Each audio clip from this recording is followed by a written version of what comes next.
مومنو، جب تم آپس میں کسی میعاد معین کے لیے قرض کا معاملہ کرنے لگو تو اس کو لکھ لیا کرو، اور لکھنے والا تم میں کسی کا نقصان نہ کرے بلکہ انصاف سے لکھے۔ نیز لکھنے والا جیسا اللہ نے اسے سکھایا ہے لکھنے سے انکار بھی نہ کرے، اور دستاویز لکھ دے، اور جو شخص قرض لے وہی دستاویز کا مضمون بول کر لکھوائے، اور اللہ سے کہ اس کا مالک ہے خوف کرے، اور زر قرض میں سے کچھ کم نہ لکھوائے۔ اور اگر قرض لینے والا بے عقل یا ضعیف ہو یا مضمون لکھوانے کی قابلیت نہ رکھتا ہو تو جو اس کا ولی ہو وہ انصاف کے ساتھ مضمون لکھوائے، اور اپنے میں سے 2 مردوں کو ایسے معاملے کے گواہ کر لیا کرو، اور اگر 2 مرد نہ ہوں تو 1 مرد اور 2 عورتیں جن کو تم گواہ پسند کرو کافی ہیں، کہ اگر ان میں سے ایک بھول جائے تو دوسری اسے یاد دلا دے گی۔ اور جب گواہ گواہی کے لیے طلب کیے جائیں تو انکار نہ کرے، اور قرض تھوڑا ہو یا بہت اس کے دستاویز کے لکھنے لکھانے میں کاہلی نہ کرنا۔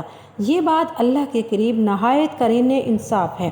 اور شہادت کے لیے بھی یہ بہت درست طریقہ ہے۔ اس سے تم کو کسی طرح کا شک و شبہ بھی نہیں پڑے گا۔ ہاں، اگر سودا دست بدست ہو جو تم آپس میں لیتے دیتے ہو تو اگر ایسے معاملے کی دستاویز نہ لکھو تو تم پر کچھ گناہ نہیں، اور جب خرید و فروخت کیا کرو تو بھی گواہ کر لیا کرو، اور کاتب دستاویز اور گواہ معاملہ کرنے والوں کا کسی طرح کا نقصان نہ کرے۔ اگر تم لوگ ایسا کرو گے تو یہ تمہارے لیے گناہ کی بات ہے، اور اللہ سے ڈرو اور دیکھو کہ وہ تم کو کیسی مفید باتیں سکھاتا ہے، اور اللہ ہر چیز سے واقف ہے۔ اگر تم سفر کرو اور دستاویز لکھنے والا نہ مل سکے تو کوئی چیز رہن یا قبضہ رکھ کر